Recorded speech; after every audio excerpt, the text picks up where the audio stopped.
Olá, pessoal. O uso da energia elétrica é muito importante no nosso cotidiano, mas a produção da energia elétrica pode causar impactos ambientais. Essa produção, nós temos que tomar alguns cuidados. A gente viu vários tipos de energia no programa anterior, mas hoje a gente vai se preocupar com o consumo, os devoradores de energia que a gente tem na nossa própria casa.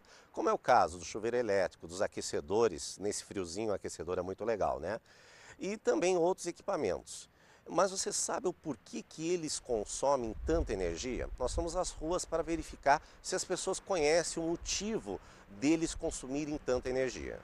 Você sabe por que o chuveiro, o ferro de passar, o forno elétrico gastam mais energia? Talvez porque passa mais corrente elétrica, não sei, mas a gente só sabe que esses produtos que aquecem, esquentam, passam mais energia. O porquê, acho que a maior parte das pessoas não sabe. Não tenho ideia. Não tenho mesmo.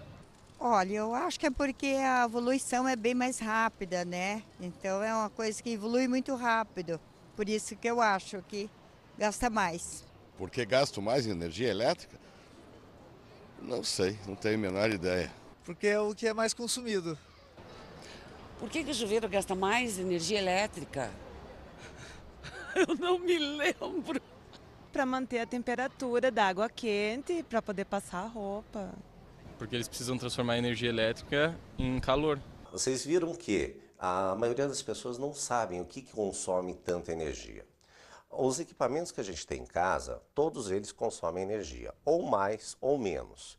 Os que consomem mais energia são aqueles que produzem calor, ou seja, transformam a energia elétrica em energia térmica, que é o caso nos dias frios da gente usar os aquecedores, também no caso dos chuveiros elétricos, aqueles banhos demorados acabam gastando muita energia, então a gente tem que utilizá-lo de menor maneira. As máquinas de lavar que utilizam água quente, aquelas máquinas, quanto mais você produzir calor, os equipamentos que produzem mais calor, como o caso dos fornos elétricos, que hoje em dia estão substituindo os fornos a gás, gastam muita energia. São os verdadeiros devoradores de energia.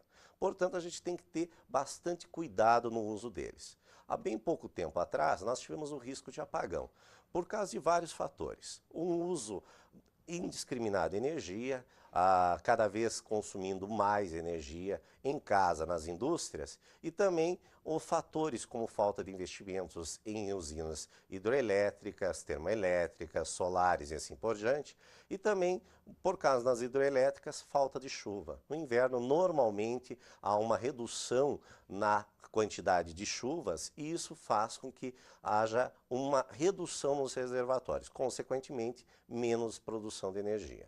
Daí há a necessidade de exaurir outros recursos naturais, como gás natural e outros meios. Portanto, nós devemos economizar. De que forma? Fazer um banho um pouco mais rápido, utilizar apenas aquecedores naqueles dias que há necessidade, nos dias também muito quentes, também utilizarmos os nossos condicionadores de ar apenas no momento que for extremamente necessário. E utilizar racionalmente. De que forma a gente pode utilizar racionalmente também na hora da compra? Na hora da compra do equipamento, há 10, 20, 30 anos, a gente não tinha tanta preocupação em economia. Hoje em dia nós temos bastante preocupação com a economia. Então os equipamentos, hoje quando você vai comprar uma geladeira, uma televisão ou qualquer um equipamento, você tem um selo, que esse selo a gente chama do selo Procel. E ele vai de uma classificação de F até A. Quanto mais próximo do A, mais econômico será esse equipamento. Ou seja, você estará contribuindo para a economia. E isso também, não só a economia do país, a economia da nossa conta de luz. Porque a conta de luz, hoje em dia, numa casa normal aí, é um item que pesa bastante no orçamento. Então, gente, nós temos que ser cidadãos conscientes e isso o Enem busca, que a gente seja consciente, como a gente vai ver na próxima questão. Na nossa apostila, a questão 8 do Enem de 1998, no quadro a seguir, estão as contas de luz e de água de uma mesma residência. Além do valor a pagar, cada conta mostra como calculá-lo, em função do consumo de água em metros cúbicos e de eletricidade em quilowatt-hora. Observe que, na conta de luz, o valor a pagar é igual ao consumo multiplicado por um certo fator. Já na conta de água, existe uma tarifa mínima e diferentes faixas de tarifação.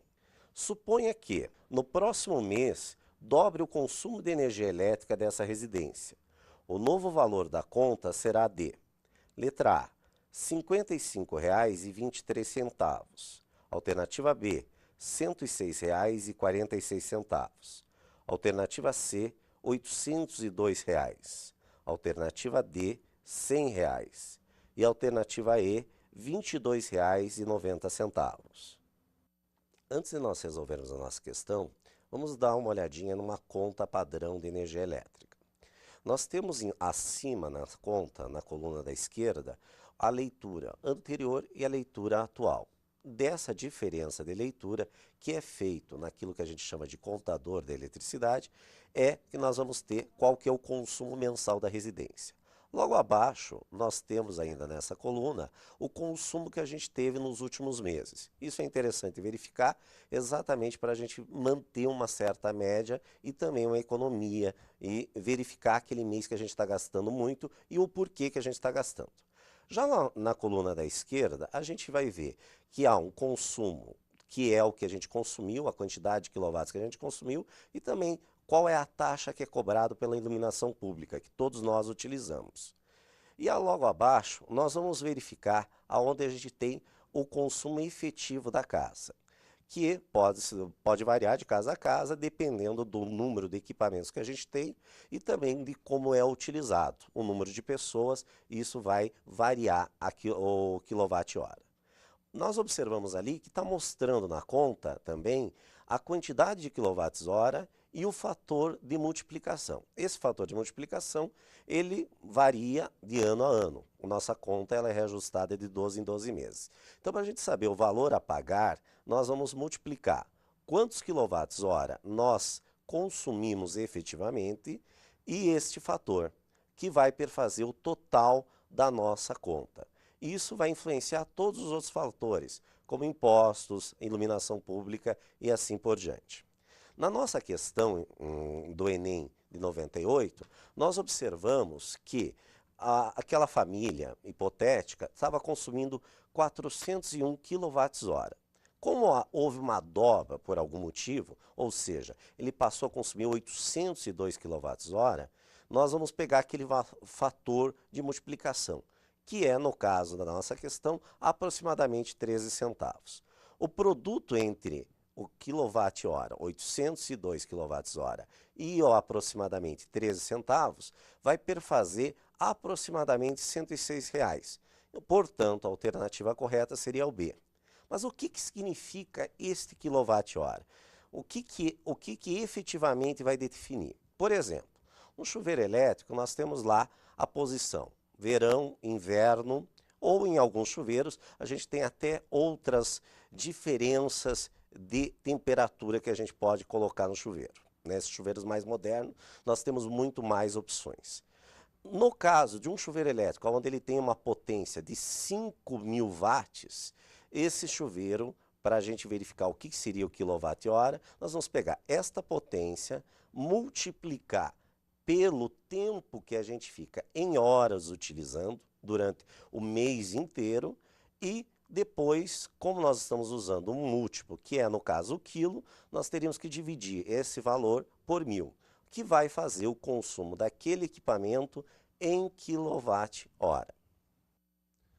A consciência das pessoas está melhorando. Um exemplo disso é na iluminação das nossas casas.